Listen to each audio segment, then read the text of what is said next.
Poltergeist. The word conjures up images of satanic demons and mischievous ghosts. For thousands of years, people have told tales of such spirits. But what exactly is a poltergeist? Is it a ghost? Or is it the manifestation of a living person's psychic energy? Those who say they have encountered poltergeists find the answers elusive and the questions haunting. Stories span from a quaint New England inn to a farm in the mountains of Oregon, where poltergeists captivate witnesses with noisy disturbances and physical activity. Patrons of a country music bar in Kentucky wonder if poltergeists are malevolent forces influenced by murder. While a scientist refuses to let fear stand between him and the true origins of poltergeist activity. Perhaps there are earthly explanations for poltergeist events, but to those who have witnessed these unnerving phenomena, they remain strange, sometimes terrifying, and completely unexplained.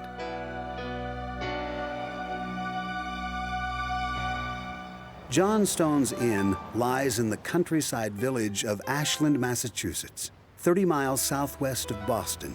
It appears to be home to poltergeists, noises and movements that some think are caused by ghosts.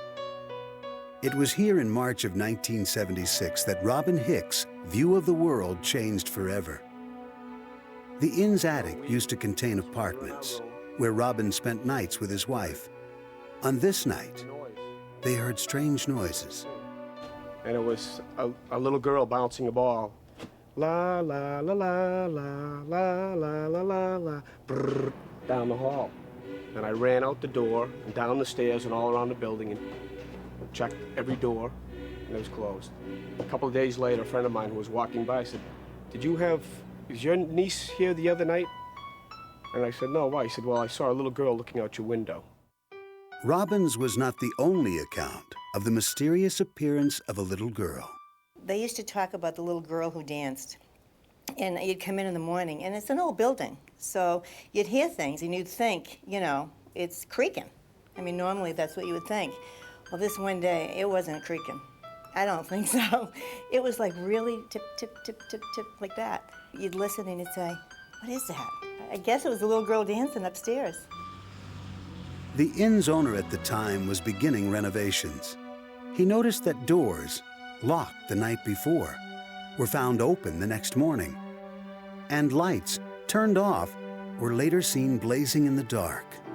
His staff was also encountering strange forces.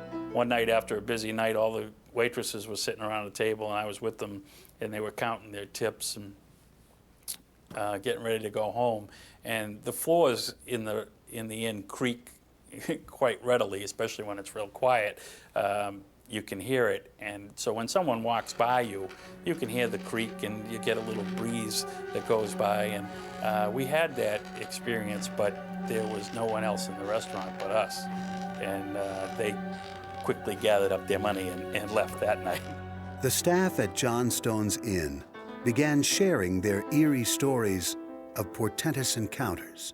My car was parked over there where that truck is parked. And I walked this way, and I glanced back up at the building just to see if there was anybody around. And I looked up at the window on the left-hand side, and I saw that greenish-white ball of light.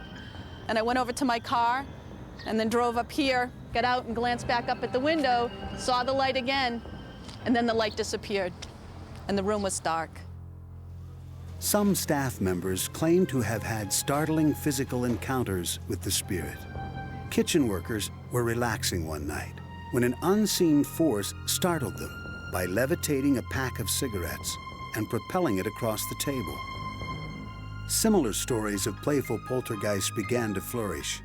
Stories of lively forces mischievously pushing waitstaff in the basement, of the sounds of footsteps, of extinguished candles inexplicably relighting, and of the incessant strange apparitions.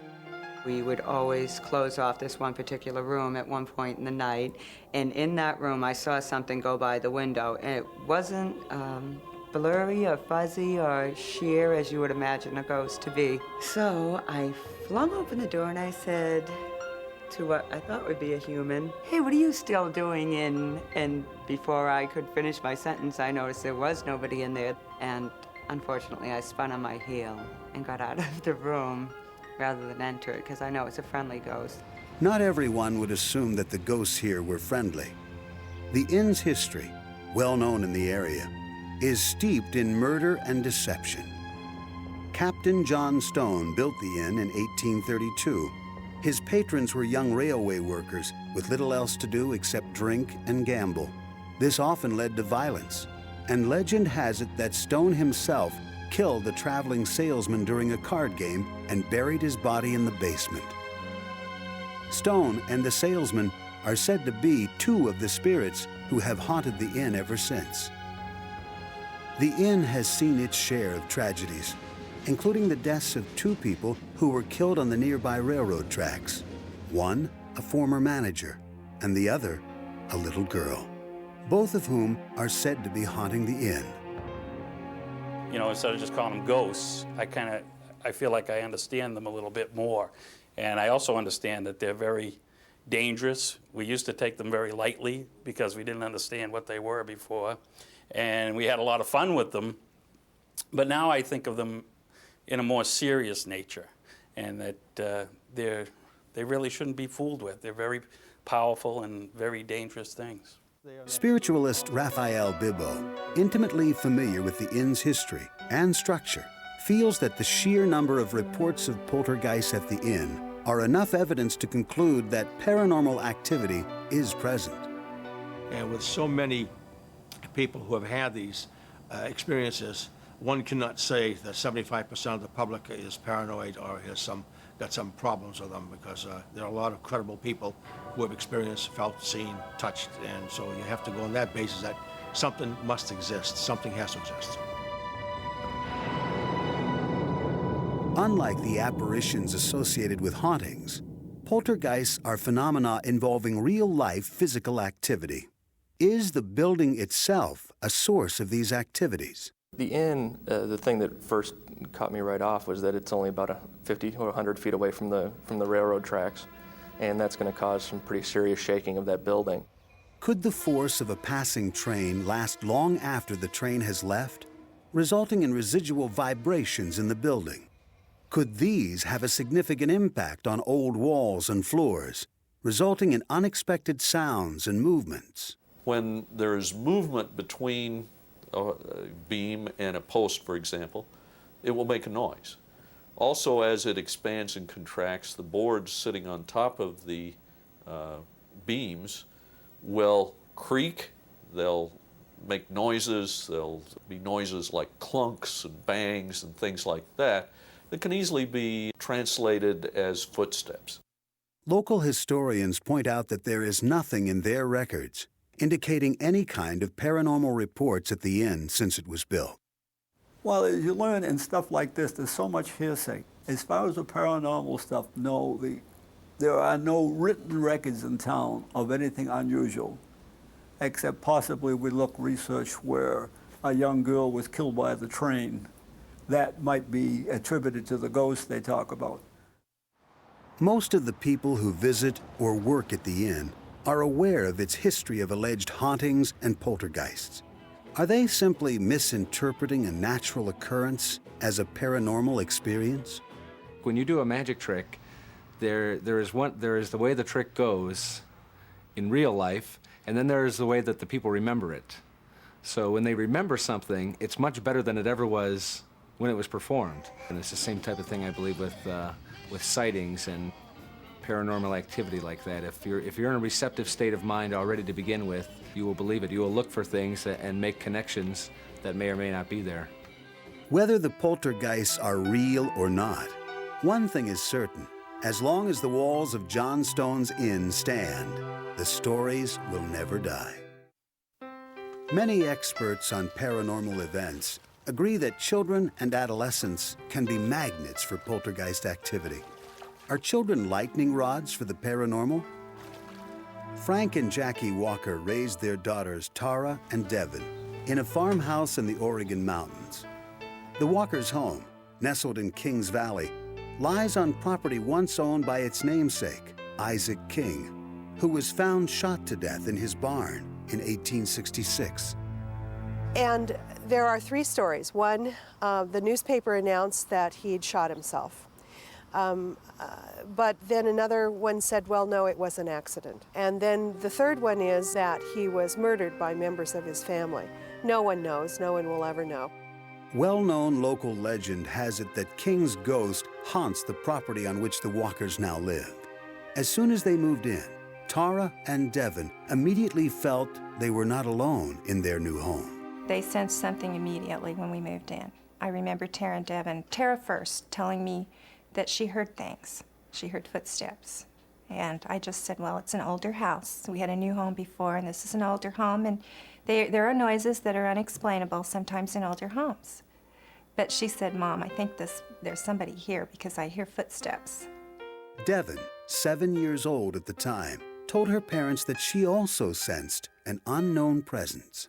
I just felt like someone was always watching me, and like I just noticed that doors were shutting, no one was there, things were creaking in the hall. It was just kind of spooky, and then all these other things started happening, and I just felt that there was something there. Her older sister, Tara, observed several strange events that led her to believe she and her family were surrounded by spirits. And I guess the reason I believe in ghosts because we moved here is because of all the strange happenings that have occurred. Doors slamming when no one's there, voices in the hallway when no one's there, footsteps when no one's there, stuff like that. Frank and Jackie dismissed these tales, concluding their daughters were anxious about their new surroundings. Then, one night, the parents experienced something unusual. During a dinner party, a guest uttered the word ghost. The TV came on, the water faucet started up in the kitchen full blast, and the cat food container was dumped in the middle of the utility room floor. We talked about it later, Frank and I, and we decided that we'd better listen to our children. The disruption seemed to be the work of an intelligent force with its own agenda. I remember my mom, she was getting mad at us because we were fighting over something. I can't remember what it was. We were fighting over the TV control or something. My mom said, go to your room, and when I went there, the door was locked to my room. The hinges were inside the door. There's no way anybody else locked it. My dad wasn't home. The mischievous actions of the poltergeist seemed to reveal a prankish sense of humor. One day, Frank discovered that a critical document he needed for work was missing. The Walkers searched the home and office frantically until it turned up in a very unlikely spot. It was stacked underneath 2 other boxes, and lo and behold, the report was on the top of that box. And none of us had taken it over there. The girls have their own separate drawing area. There's no way they could have lifted the heavier boxes and inserted it. I had some angry words at that point. I asked the spirit to please leave us alone and stop hiding things. I actually just came out and said, whatever you are, please stop it. Frank's outburst appears to have transformed the poltergeist activity from mischievous to helpful. Suddenly, it was opening the gate at the farm's entrance for approaching cars and unlatching deadbolt locks on doors for Frank when he had forgotten his keys. And he asked my mom and my sister and me if we had opened it, and we said no. So we hope it's the ghost who answered it. We think it is. Still curious, Frank and Jackie called on ghost hunters Dave Esther and Sharon Gill. Dave and Sharon use an array of devices to collect evidence of the existence of ghosts. I believe in ghosts because I've seen them, I've heard them. They're real. You can measure, you can use physical instruments, scientific tests that can determine there's mass, there's energy, presence. Supernatural is not natural occurring. You can document it, measure it. Everybody thinks you need special equipment to do this, and that's absolutely not true. You can even use Polaroid. I got a couple that had different sort of swirls. Miss Jackie has gotten several like that as well. But that one particular day, behind her daughter standing in the office. There was a misty, it almost looked like it distorted the center of the picture. Dave and Sharon felt that the combination of photographic evidence, thermal readings, and the first-hand accounts were proof that a spirit was present. Because the idea of having a resident spirit was initially unsettling to the Walkers, Dave and Sharon talked with them about their concerns. They felt very comfortable with us. They started watching for things and noting things that were happening and realized that they were not malevolent in nature. They were being more protected than anything. Having spent years trying to quantify spirit activity and researching the history of paranormal outbursts, Dave and Sharon understand the potential connection between poltergeists and adolescence, something the girls find both comforting and exciting. According to the ghost hunters, at least I think that's what they said, is that kids can sense the entities better than grown-ups. Is there truly a relationship between poltergeist activity and adolescent children? The classic poltergeist is a center of funny physical happenings, particularly object movements and percussive sounds, raps and whatnot. The center being around an individual, often an adolescent, but not always. It wouldn't be without parallel for a rather isolated family with several children to develop poltergeist phenomena. Now, whether the emotional state triggers it off at the beginning in some way, and then when it happens adds to it and feeds backwards and forwards, we don't know. But the emotional state is in the person who's seeing the things around which they are happening. I don't think it's got anything to do with spirits at all. Poltergeist researchers feel that the emotional turmoil of adolescence can generate enough psychic energy to trigger poltergeist activity. Psychologists argue that reports of poltergeists are simply people's misinterpretations of ambiguous situations.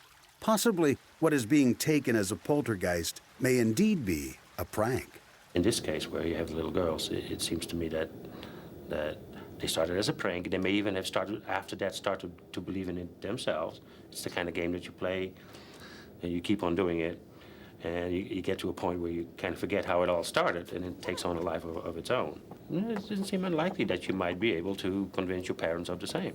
Phenomena that seems to be centered around adolescence seems to reflect adolescence itself. Here we have little prankster things happening, doors opening and closing. Objects that should be in one place are found in another. And we have to ask ourselves, is this really the action of a ghost or more of the action of the adolescent? Another explanation is more mundane. The plumbing is noisy. Old plumbing systems in particular, but plumbing systems in general, can transmit voices. It is not unusual for people in single-family homes, for people in one home, to hear voices of their neighbors coming through a plumbing system. There is also a scientific explanation for the strange way the Walker's Gate at the farm's entrance occasionally opens when a car approaches it. As the wind tries to go around a solid body like a car or a building or something like that, the wind sort of piles up behind it, and as it tries to go around, it speeds up. So if you drive up to something like a gate, the wind coming around the car will speed up, and that can put more force on the gate and cause the gate to have the appearance of opening up automatically. The Walkers still believe they are at the center of paranormal activity, and the girls, for their part, strongly defend their beliefs. I would say, if you think I'm nuts, then you can come over to our house and you'll think you're nuts too. Love, murder, and betrayal, major themes in country music, are also the key ingredients to an ongoing series of poltergeist reports at Bobby Mackey's Music World, a popular honky-tonk in Wilder, Kentucky, across the river from Cincinnati, Ohio. Country singer Bobby Mackey opened the club in 1978. His wife, Janet, pregnant at the time, was apprehensive about the move. When she first saw the building, she sensed a malevolent force. I was hesitant about even wanting a nightclub to begin with. But when I saw that door open by itself, that freaked me out. But when we got inside, the lights kept coming on and off by themselves, and I could hear people talking. Shortly after the Mackeys began renovation of the club, Janet claims she was physically attacked by a ladder. And here comes this ladder. It was like somebody walking right toward me. And then when it got almost right directly toward me, in front of me, it started falling toward me. And then when it did, Carl grabbed me and jerked me out from under it, and it fell. And if I hadn't stopped and done what I'd done, got her out of the way, that ladder had marched up and actually tipped over by itself. I could not find an explanation for that. I know there was something evil here. In the 1930s, a woman named Johanna committed suicide here after the murder of her lover, a singer named Robert Randall. Local folklore held that she haunted the building, searching for her slain lover. Intrigued by all the reports of this evil presence, author Doug Hensley began researching the Mackey story and discovered information about club owner Bobby Mackey, linking him to the ghost of Johanna. When Bobby Mackey was born, his mother named him Randy Mackey, not Bobby Mackey, Randy Mackey. His baby book today still says Randy's baby book on it. She suddenly changed his name to Robert Randall Mackey. Janet Mackey was terrified that Johanna's ghost thought her husband was Robert Randall reincarnated, and that Johanna could be jealous enough to do harm to Janet. While cleaning the upstairs apartment, Janet heard voices telling her to get out of the building, then felt invisible hands push her to the top of the stairs. So I struggled and pulled, and I got loose from it, got to the top of the steps, and I was at the top of the steps. I was pushed down them, and I grabbed the rail as much as I could going down, because I was, like I said, I was pregnant. Protect myself, and I fell flat down on the bottom, looked up, and I saw some kind of an image. I couldn't tell if it was really a person or what it was. I couldn't tell. Carl Lawson used to reside in the upstairs apartment where Janet was allegedly attacked, and he has his own recollections of mysterious happenings during the time he lived there. We used to have a jukebox. We'd unplug that.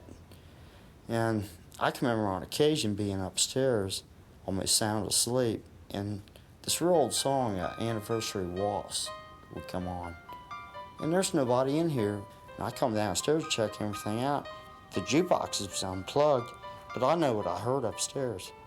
Anniversary Waltz. It was always that same song. Despite the disturbing ordeals reported by Janet and Carl, Bobby Mackey insisted that there were no such things as ghosts. I had every dime I had stuck into this place, and I had to make it work, and I didn't want any silly ghost stories going around, keeping people away from here.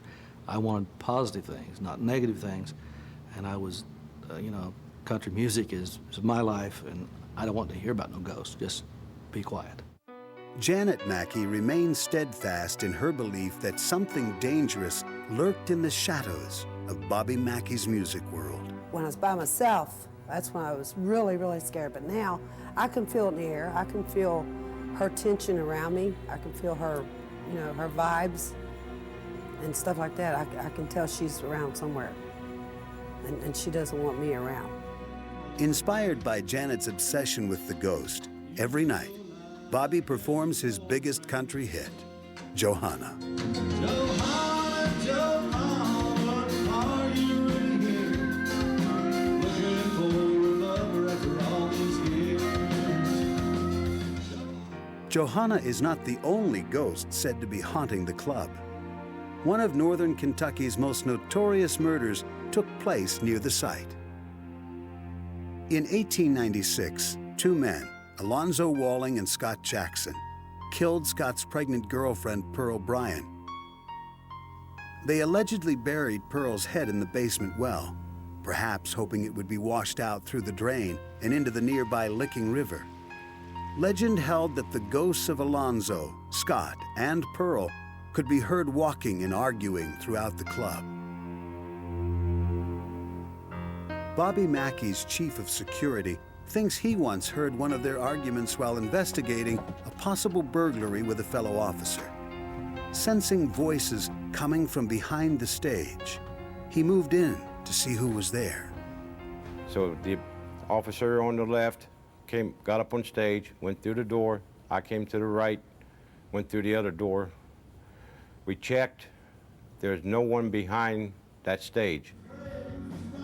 Ever vigilant for reports of the ghosts, Larry was on duty at Mackey's one night when local resident Rich Lawson came to dance. The night Rich unexpectedly became part of the legend. So I was tightening my collar clips up to make sure they would not come off on the dance floor.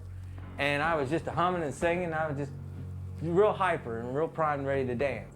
And a garbage can right beside the wash basin was sitting there, and it took violently off and slammed right up against the partition wall of the commode.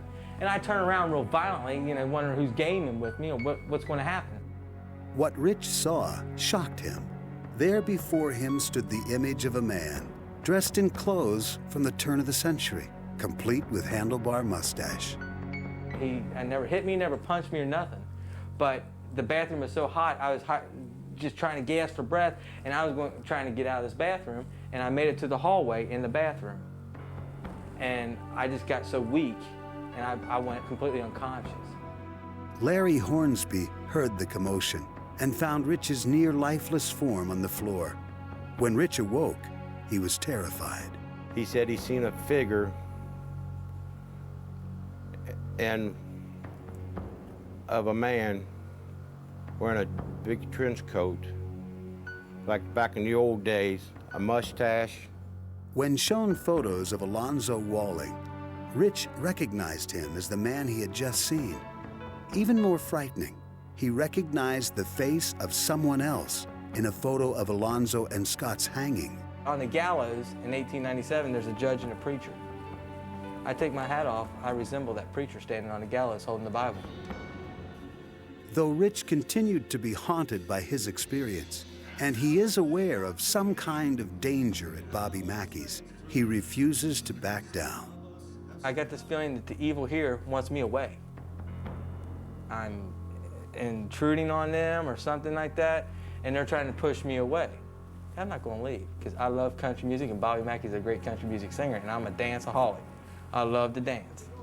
While Rich thought he was a target of malicious intent, Larry Hornsby felt it was his destiny to help save Rich and the others at Bobby Mackey's from Alonzo's angry ghost. So what my theory is, he wants me out of here. He'll do anything possible to get me out of here. But, like I said, he's evil, I'm good, and we're battling each other. Janet Mackey, however, was certain that strange occurrences at Bobby Mackey's music world targeted her and her alone. I think it's a personal thing. I really do. Nothing's ever happened to Bobby. Nothing's ever happened to my children. It's just me. As far as family, Other people, yeah. But I'm talking family. Nothing's happened to my girls. Nothing's happened to him. It's just happened to me. So therefore, I feel that they're just after me. The regulars at Bobby Mackey's all felt that they were part of a struggle between good and evil, and they turned to a psychic to confront the evil poltergeists. When confronted by poltergeist activity, most people feel helpless and misunderstood. For people at Bobby Mackey's music world in Wilder, Kentucky, the battle had become intensely personal, and they turned to a psychic for help. I was born with psychic abilities and with the gift of healing. I have clairvoyance, which means that I can see visions or images, and I can hear spirit talking to me, which is clairaudience. Bodine claims to have established contact with 4 major ghosts: the 2 pregnant women, Johanna and Pearl O'Brien, and Pearl's killers, Alonzo Walling and Scott Jackson. Echo's first visit was particularly unnerving for Janet Mackey. We were sitting in the casino room, which is now the bull room, and she looked at me and she goes, I see Johanna behind you. And I thought I would die. I said, now you gotta be kidding me, right? No, she's standing right behind you. 3 years after that terrifying first visit, Echo is still able to converse with the ghosts at Bobby Mackey's. We're going to go talk to Scott and Pearl, see if they'll go too. And even if they don't, I think you should just let Alonzo take you by the hand and take you over to the other side with him, okay?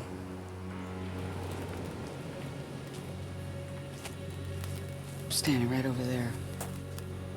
Pearl, listen to me. Listen to me. Nope, she won't.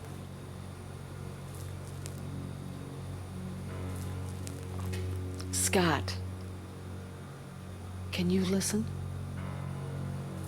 You guys do not have to stay here. No, you do not have to stay here. After these conversations, Echo is drawn to the basement well, which according to local legend is a portal to hell.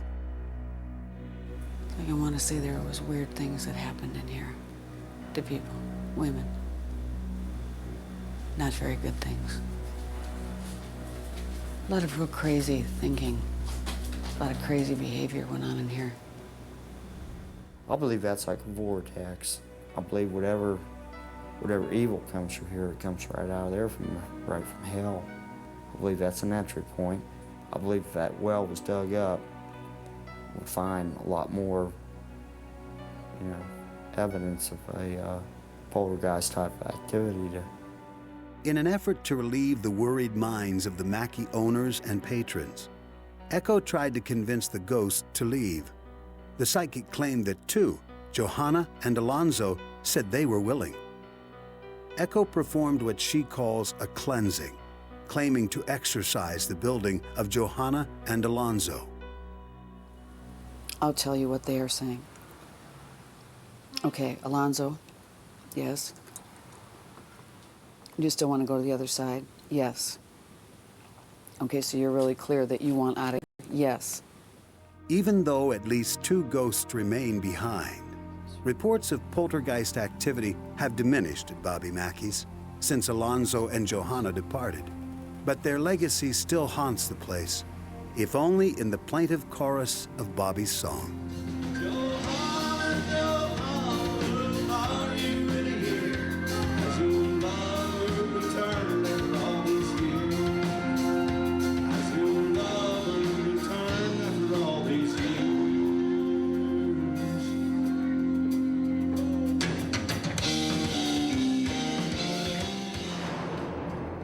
What do the people who report poltergeists at Bobby Mackey's have in common?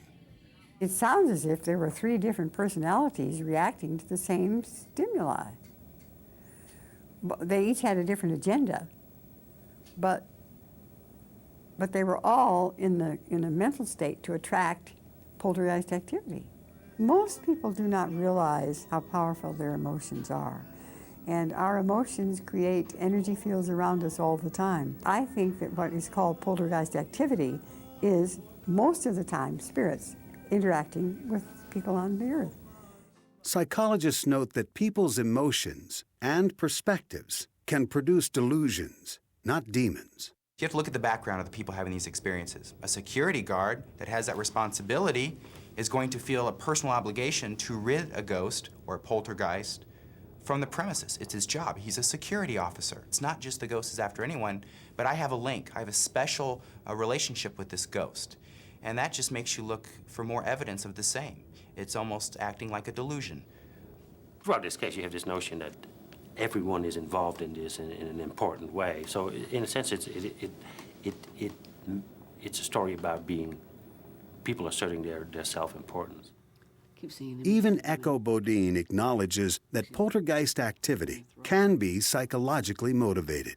People need some attention, yeah. Oh yes, you can go into a home and people will say, oh, the ghost is doing this to me and this to me and this to me. And you walk around the house and there's absolutely no ghost there at all. But it's maybe her only way to get her husband's attention, or the child's only way to get attention from their parents. So what we do is we just say there is no ghost here. Another explanation for the supposed poltergeist activity could be the building itself. This building, though, is set up very nicely to hear sounds from a long distance away. The very large open pit in the basement opens into a drain under the railroad and over to the river. This drain provides a very nice path for sounds to come in. And it would be very possible for someone to be talking a long way away, maybe even miles away on a quiet day, have the sound reflect off something on the other side of the valley and be picked up like a microphone by this pipe and funneled into the building. When a building such as the Mackey Club is constructed piecemeal over the years, its internal systems may be adversely affected. You could have lots of problems with the wiring that when you plug in something new, it spikes the whole system and you have a drop in the lighting, or the lighting will flicker. As for Bobby Mackey, all that matters to him is his music and the home he has created for it. To Bobby, stories of poltergeists at his club are just that, stories. I just can't believe that happens. I just really don't believe that happens. I don't know if anybody can have that big of imagination or not, but there's got to be an explanation for it, other than the supernatural. Bobby Mackey may discount the supernatural outright, but others find themselves obsessed with finding out the true origin of these strange phenomena. The common links among reports of poltergeist activity are physical experiences involving motion or kinetic energy. This makes them potentially quantifiable, which intrigues scientists like Barry Colvin. While working as a chemist for Shell Oil, Dr. Colvin's curiosity was piqued by reports of a local poltergeist. He discovered something that conventional science could not explain. Some years ago, a case was reported near Leeds, which is in Yorkshire in the UK, and it sounded quite remarkable on the face of it. And this revolved around a hotel in which there were the parents and a son, and this son was the centre, it seemed, of some poltergeist activity. Upon arrival at the hotel, Colvin and other witnesses, including colleagues from Shell, were startled to see eggs floating through the hotel lobby. The egg actually travelled rather slowly. It was almost as though it was being held up. It was travelling, being held up by some unseen hand, if you like, travelling in a perfectly straight line, very slowly, and then smashing against the wall. So it was quite different to the form that it would take if it was simply thrown from one side to the other. Colvin began exploring other reported poltergeist incidents. In a Yorkshire home, Colvin encountered strange rapping noises, which appeared to be efforts to communicate by a spirit called Eric. And it tapped out the messages by tapping the relevant number of letters through the alphabet. So, for example, if it wanted to tap the letter M, it would be 13 taps, and so on. Well, essentially what it tapped out was its name, first of all, which in itself is interesting because that then brings up the whole hypothesis of a spirit involved in these tapping sounds. It also tapped out the message that it was killed on this spot and that its body was still buried beneath the house. Though denied a permit to dig for the body, Dr. Colvin was nevertheless convinced there was a poltergeist because Eric's rappings were strongly linked to the presence of one specific living person. We never, I think it's fair to say, we never had any activity at all from Eric when the girl was not present. Either Eric was a person and he is using the focus of this young girl to make himself known, is one interpretation.